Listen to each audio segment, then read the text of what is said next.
So, naglagay tayo ng lenting beam dito sa ating bintana mga idol, ano. Pero pinakapit na namin doon sa may poste. So nakabusan kasi ako ng bakal. Ang ginamit ko dito, ito mga idol, di 20 sa kabilang project. So yun yung naisipan bago, nakasibar lang. Pero nakakapit sa may poste mga idol, diretso na. Para matibay.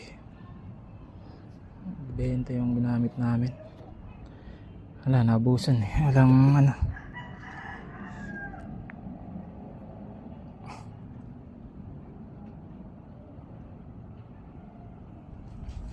Sibar. Nabusan namin to ngayon.